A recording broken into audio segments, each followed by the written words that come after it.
Maintenant, la deuxième instruction, c'est l'instruction d'écriture.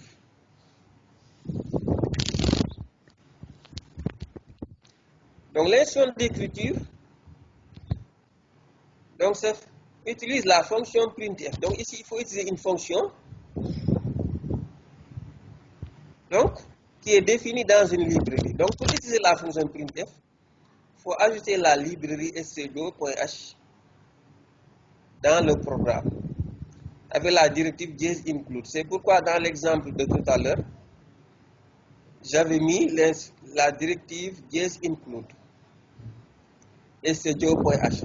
Parce que dans stdio.h est définie une fonction, la fonction printf que j'ai utilisée ici. Donc il faut inclure le contenu de cette librairie. Donc cette fonction, la définition de cette fonction sera ajoutée dans le programme. Ce qui fait que l'ordinateur, s'il voit l'instruction printf, il va exécuter ce qui est dans printf, qui a été ajouté dans notre programme. Mais je vous donne la syntaxe détaillée de la fonction printf qu'il faut bien maîtriser, parce qu'on va beaucoup l'utiliser après. Donc printf, on peut l'utiliser pour demander à l'ordinateur d'afficher à l'écran une chaîne de caractères. Donc, c'est pour afficher une chaîne. Une chaîne de caractères, ça fait plusieurs caractères, quoi. Donc, la syntaxe la plus simple, c'est ça. Printf, entre guillemets, vous mettez la chaîne que l'ordinateur doit afficher à l'écran. Donc, le premier paramètre, c'est une chaîne qu'on met entre guillemets. Et l'ordinateur affiche ce qui est dedans. Donc, les chaînes de caractères doivent être entre guillemets en langage C. Les caractères sont entre apostrophes, mais les chaînes de caractères sont entre guillemets.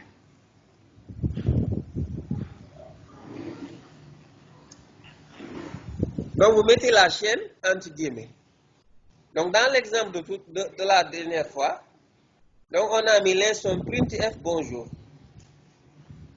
Donc, il y a un seul paramètre, c'est la chaîne qui est là.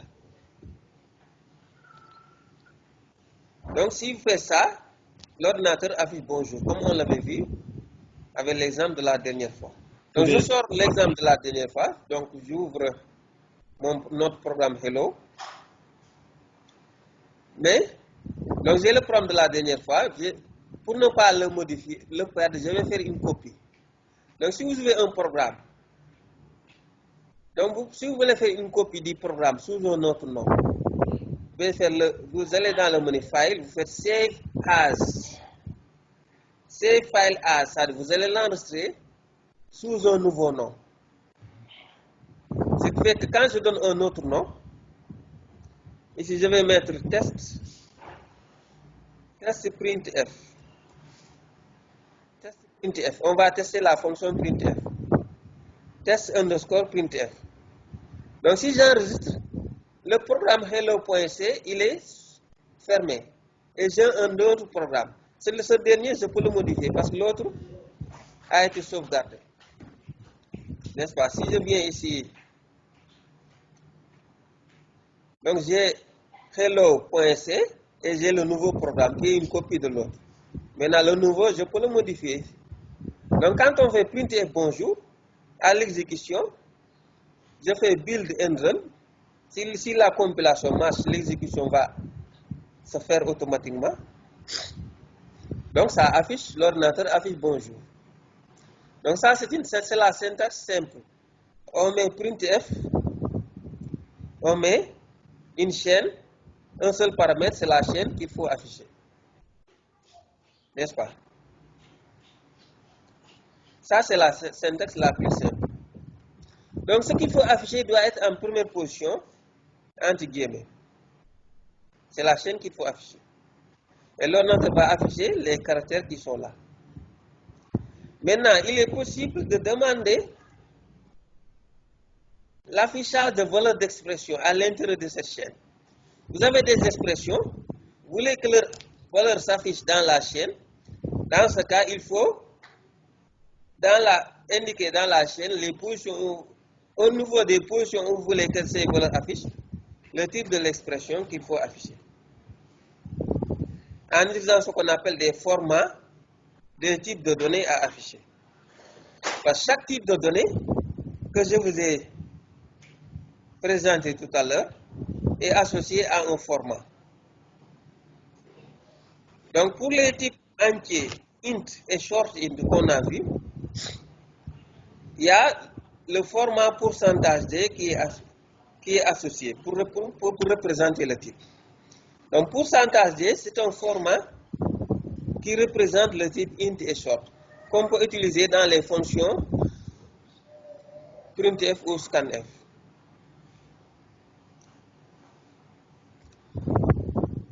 Pourcentage LD, c'est pour représenter le type long int. Je vous ai donné les formats là. Pourcentage F pour représenter le type float. Pourcentage LF pour représenter le type double. Et pourcentage C pour représenter le type char. Maintenant, si vous voulez que des valeurs d'expression, maintenant l'expression peut être de l'un de ces types-là. Si vous voulez que la valeur de l'expression s'affiche ici, soit vous mettez directement la valeur de l'expression. Si vous ne connaissez pas la valeur, mais vous avez l'expression elle-même, vous mettez son format et l'ordinateur va chercher sa valeur et remplacer le format par la valeur de l'expression. Donc la chaîne doit contenir les formats des expressions qui doivent apparaître au niveau de l'affichage. Donc toujours comme j'ai dit, c'est le premier paramètre qui sera affiché. Donc la syntaxe générale de printf, c'est celle-là. Donc printf, en première position, vous mettez une chaîne de caractères. C'est-à-dire entre les guillemets, vous mettez la chaîne qui doit s'afficher. Maintenant, cette chaîne va contenir éventuellement des formats d'expression correspondant à des types d'expression dont les valeurs seront affichées. Maintenant, si vous avez un format, donc dans ce cas, vous devez ajouter comme paramètre l'expression dont la valeur doit s'afficher à la place de ce format-là. Donc si j'ai mis chaîne à afficher contenant des formats, n'est-ce pas? Donc chaque format sera remplacé par la valeur de l'expression qui doit être ajoutée comme paramètre supplémentaire. Donc le premier format va correspondre à la première expression qui sera là. Le deuxième format sera remplacé par la valeur de la deuxième expression et ainsi de suite. Donc je vous donne des exemples. Un exemple. Ici, cette instruction-là, donc il y a trois paramètres. Il y a d'abord la chaîne à afficher. Donc l'ordinateur ne va afficher que ce qui est là. Mais si vous allez à l'intérieur, j'ai combien de formats? 2. J'ai le format pourcentage D qui va, ça veut dire qu'arrivé ici, l'ordinateur doit mettre ici un nombre, un entier. Il va afficher la valeur de x et il doit mettre ici un entier. Mais en paramètre, je lui ai donné l'entier qui sera affiché ici. Ça veut dire que la valeur de x, l'ordinateur va mettre la valeur de x ici. Donc le premier format correspond à x. J'ai un deuxième format, je dois avoir un deuxième paramètre qui est y. Donc la valeur de y sera affichée là. Alors, je veux qu'il me mette la valeur de x ici. Donc je lui donne x en paramètre. Après avoir donné le format de x à la position où la valeur de x doit être affichée. Donc je lui ai donné un format ici. C'est-à-dire un entier doit s'afficher là, s'afficher ici. Donc en paramètre, je lui donne l'entier, l'expression dont la valeur correspond à l'entier qui doit s'afficher là. Donc ça, c'est la forme générale. Donc, par exemple, si je teste cet exemple dans le programme,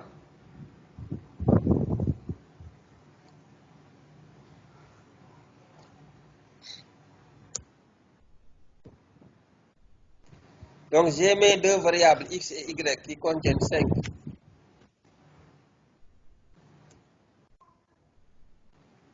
et 10. Je veux afficher leur valeur.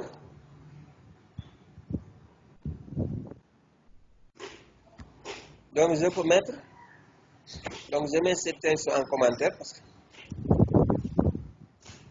Donc cette instruction-là va m'afficher à l'exécution la valeur de x est 5 et celle de y est 10. L'exécution x sera affichée là, y sera affichée là. Dans l'ordre, il faut respecter l'ordre. Donc la première expression correspond au premier format. La deuxième expression correspond au deuxième format. Donc à l'exécution build and run, donc vous voyez bien, il m'affiche l'ordinateur, la valeur de x est 5. Donc 5 a remplacé le format qui est là. Et celle de y est 10. N'est-ce pas?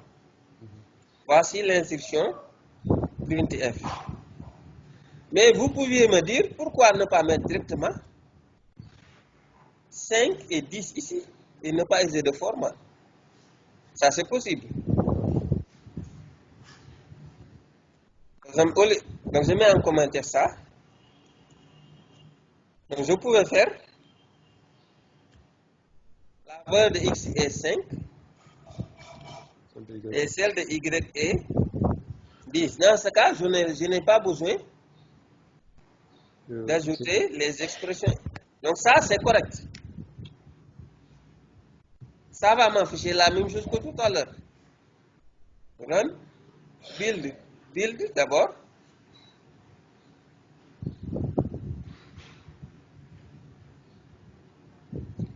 Donc il n'y a pas d'erreur. Donc je lance l'exécution run. Donc ça m'affiche bien les valeurs. Donc la valeur de x est 5 et celle de y est 10. Donc quel est l'intérêt de mettre des formats au lieu de mettre directement les valeurs? L'intérêt c'est que donc cette deuxième notation là donc, est plus flexible. Donc j'ai dit les deux là donnent le même résultat. Donc ici je vais mettre une instruction pour les séparer leur affichage. Donc dans mon printf, je vais mettre printf /n pour afficher la chaîne /n, ça veut dire pour aller à la ligne. Je veux séparer les deux quoi. Je vais parler de l'avantage de la deuxième notation par rapport à la première notation.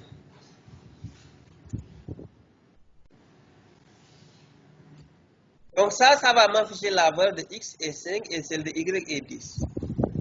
La deuxième instruction aussi va m'afficher la même chose. Mais les deux sont différentes. Parce que la deuxième instruction, dans la deuxième instruction, je ne fixe pas les valeurs. Je donne les formats et je dis à l'ordinateur de chercher la valeur de x et de mettre ça ici. De chercher la valeur de y et de mettre ça ici. Donc ça veut dire qu'avec cette notation, quelle soit la valeur de x et de y, je n'ai pas besoin de modifier ici. L'ordinateur va chercher x et y.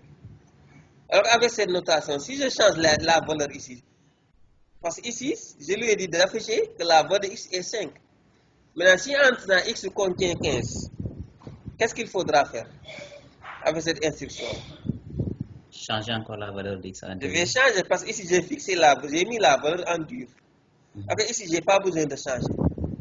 Ici, change de valeur, l'ordinateur, quand il va chercher, il va trouver la nouvelle valeur et mettre ça ici. Si y change de valeur, je mets 17. Je vais être obligé aussi de changer cette première instruction. Mais celle-là ne change pas. Parce que je lui ai dit, cherche la valeur de y. Donc, il va trouver la nouvelle valeur et mettre ça ici. Ça veut dire que ça, c'est plus flexible. Une fois que je mets, c'est plus général. Donc, je n'ai pas besoin.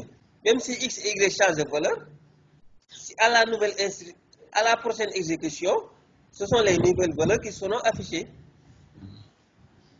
Parce que je lui ai dit, cherche x et y. Après, ici, je lui ai fixé les valeurs.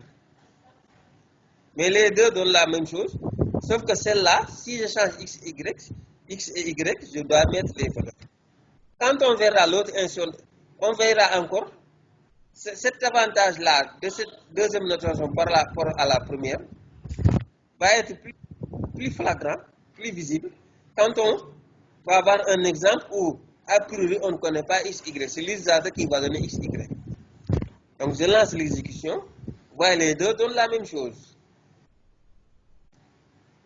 Déjà, pour la première, je ne vais pas changer x, c'est pourquoi? Oui. Mais je change x ici, je mets 15. Donc les deux donnent la même chose. N'est-ce pas? Si je change les valeurs de x et de y, donc la deuxième instruction, je n'ai pas besoin de la modifier, mais je dois modifier la première pour mettre les nouvelles valeurs. Pour mettre les nouvelles valeurs. Mais l'autre reste inchangé. Donc si je mets ici 5 et 12, celle-là, cette deuxième instruction, je ne la change pas, mais si je suis obligé de modifier cette première instruction parce que j'ai fixé les valeurs, puisque les valeurs changent, je dois modifier. Mais la deuxième instruction ne change pas et elle prend en compte les nouvelles valeurs. Donc cette notation est plus générale. Donc s'il y a des valeurs d'expression que vous voulez afficher, donc vous mettez leur format ici et vous ajoutez les expressions comme paramètres supplémentaires. Ici, je n'ai pas de format, je n'ai qu'un seul paramètre. Ici, j'ai mis deux formats, je dois ajouter deux autres paramètres qui vont remplacer, qui vont donner des valeurs à ces formats-là. Donc voilà pour l'instruction printf. Donc printf, c'est une instruction de sortie, c'est-à-dire l'ordinateur va afficher des informations qui vont apparaître à l'écran. Maintenant, l'autre instruction, c'est l'instruction de lecture.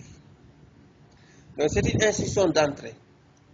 Donc l'ordinateur va recevoir des données, ça va lire des données que l'utilisateur va taper au clavier.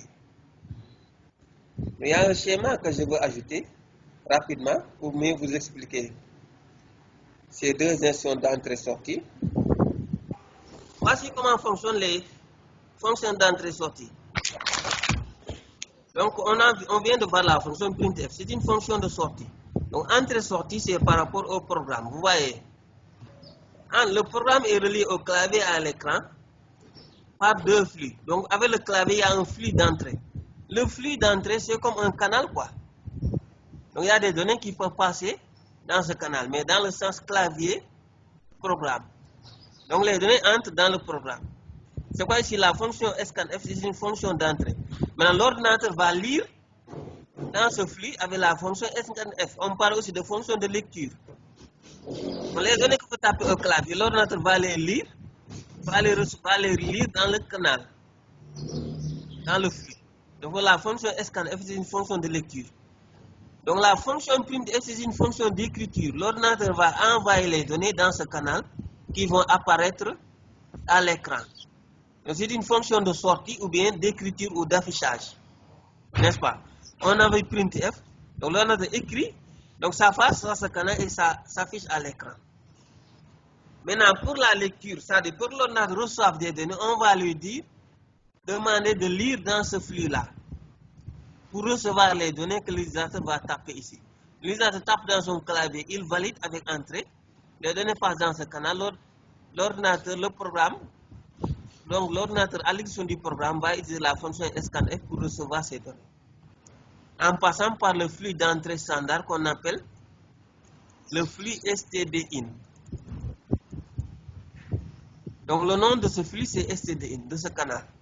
Ça c'est stdout, le flux de sortie standard. Donc, il existe aussi d'autres fonctions de lecture ou d'écriture. Mais pour le moment, on voit les fonctions scanf et printf, qui sont des fonctions génériques, parce que comme vous l'avez vu, la fonction printf utilise des formats pour écrire, pour afficher des réels, des caractères ou bien des chaînes de caractères, ou bien des entiers. Dans cet exemple, on l'a utilisé pour afficher des entiers. La fonction scanf, on peut l'utiliser pour demander à l'ordinateur de recevoir des données que l'utilisateur va taper pendant l'exécution.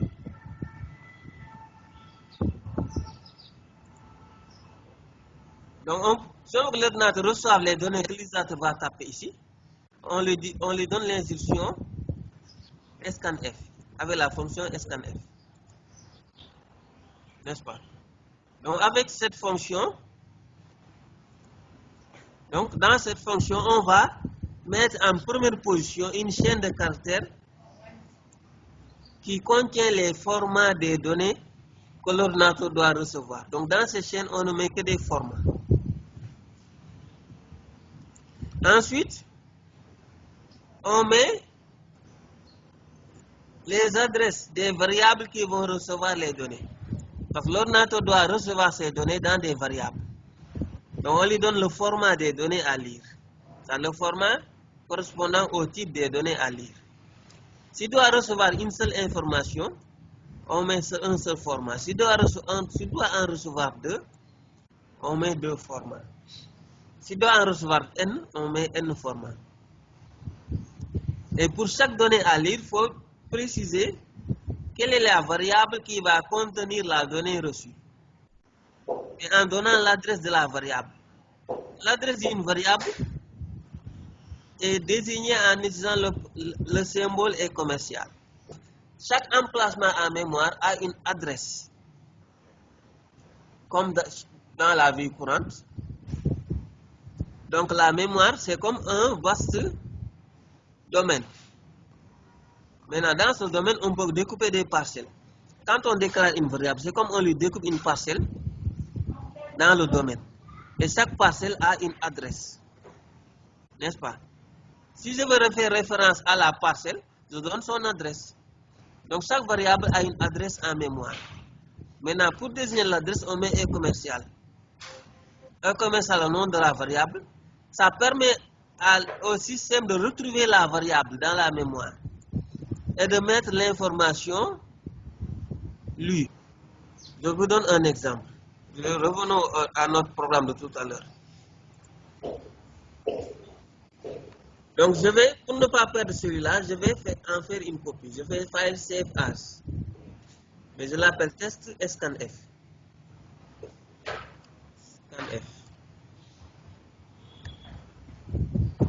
Maintenant ici, au lieu de fixer les valeurs de x et de y, je vais dire à l'ordinateur de me donner, de demander les valeurs à l'utilisateur. L'ordinateur doit recevoir les valeurs des deux avec la fonction scanf. Je lui dis, reçois les deux entiers que l'utilisateur va taper. Puisque ces deux entiers, je vais mettre pourcentage D, pourcentage D. Je mets 2 pourcentage, ça veut dire que l'ordinateur doit lire deux entiers. Mais je vais lui dire où il va les garder. Je lui dis de mettre ça à X. Dans X, je donne l'adresse de X. Pour la première valeur qu'il va recevoir, il va mettre ça dans X. Le deuxième entier, je lui dis de mettre ça dans Y. Je lui donne l'adresse de Y. Au lieu de fixer les valeurs de X et de Y, je dis à l'ordinateur de les recevoir au clavier. Je lui donne l'instruction scanf. Scan, voyez le mot dans scan, c'est le mot. Scanf, il y a le verbe to scan. Scan, c'est lire. Voyez les scanners là. Vous connaissez les scanners, un scanner. Le scanner, vous lui donnez un document, le scanner va le lire et mettre ça dans un fichier. N'est-ce pas? Donc la fonction scanf contient le verbe scanner, ça dit lire. Lire quoi? Il va lire les données au clavier. Ici, je lui dis de lire deux entiers. Ensuite, il va afficher les valeurs des entiers. C'est clair que cette fonction-là, cette première notation de printf, ne va pas marcher parce que je lui dis d'afficher la valeur est 5. Mais si l'ordinateur lit autre chose que 5, ça ne sera pas correct. N'est-ce pas? Mais celle-là, la deuxième notation que je vais donner, va marcher, quel que soit ce que l'ordinateur va lire au clavier. Donc, d'où l'avantage d'utiliser cette notation-là qui est plus générale, qui marche quelles que soient les valeurs de x, y. Alors ici, j'ai dit d'afficher que la valeur de x est 5 sans savoir ce que l'utilisateur va taper. Et ce que l'ordinateur va lire après. Donc ici, donc cette notation n'est pas adéquate, donc je l'efface. Donc ici, on lui dit lire les valeurs de x et de y et puis les affiche ici. Donc à l'exécution, regardons ce que ça va donner. Je compile d'abord. Je lance l'exécution. Run. Donc à l'exécution, qu'est-ce que vous voyez? Qu'est-ce que vous voyez à mon écran? Ici, à l'écran.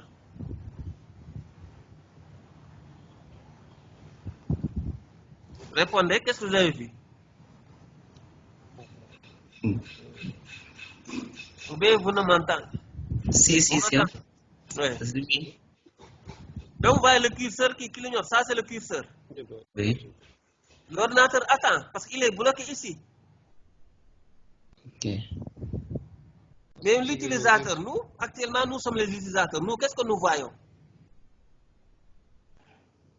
Un écran noir avec le curseur. Oui. Mais l'ordinateur, lui, il attend que l'utilisateur lui donne des valeurs. Il est là, il attend. Mhm. C'est-à-dire qu'il attend que des valeurs arrivent ici.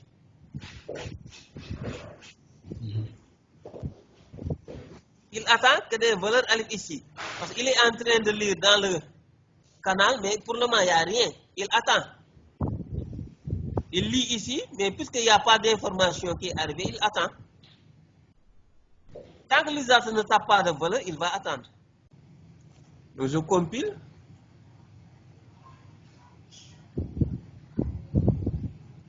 Run. Je donne 2, 5. Voyez, il m'affiche la valeur de x est 2 et celle de y est 5. Voyez, run, il attend. Donc, arrivé ici, il est bloqué là, il attend que je donne 2 entiers pour les lire. Pour le moment, il est là. Dès que je donne 2 entiers, 2, par exemple 4 et 5,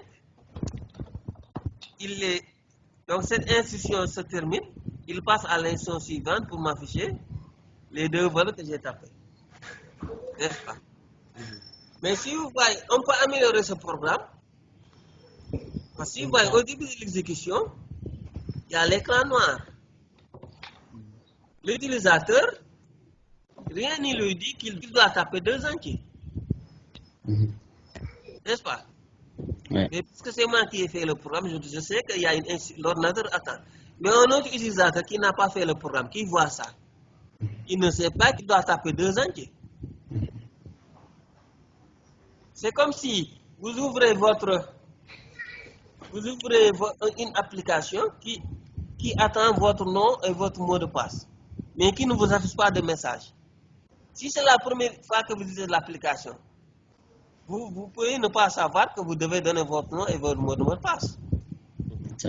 Ce serait bien qu'il y ait un message qui vous dit donnez votre nom et votre mot de passe.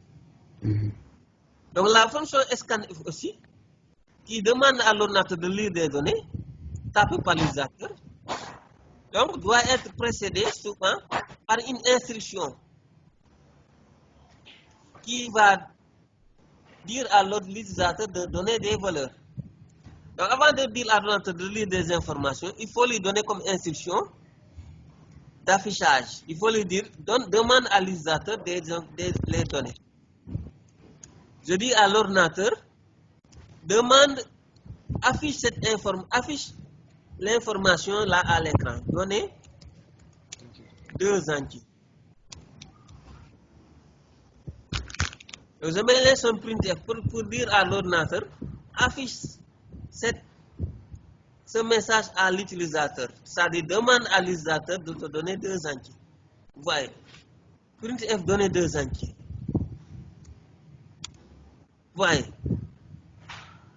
Ensuite, je lui dis, reçois les 2 entiers qu'il va te donner. Donc, je mets donc comme première instruction, je dis à l'ordinateur, affiche ça à l'écran. Affiche ce message à l'écran. C'est-à-dire tu demandes à l'utilisateur de te donner 2 entiers. Ensuite, attends qu'il te donne 2 entiers pour les recevoir dans X et dans Y. Regardez la différence quand je vais lancer l'exécution. Voilà, maintenant, l'ordinateur, avant de lire, il va afficher d'abord ce premier message. Ce qui fait que l'utilisateur, quand il verra ça, il va comprendre ce qu'il doit faire. Vous voyez? Si je vois donner 2 entiers, je donne 2 entiers. Quand je vais donner deux entiers, je vais les séparer par espace ou par entrée. Hein? Je peux faire 2 espace 5. Et je valide.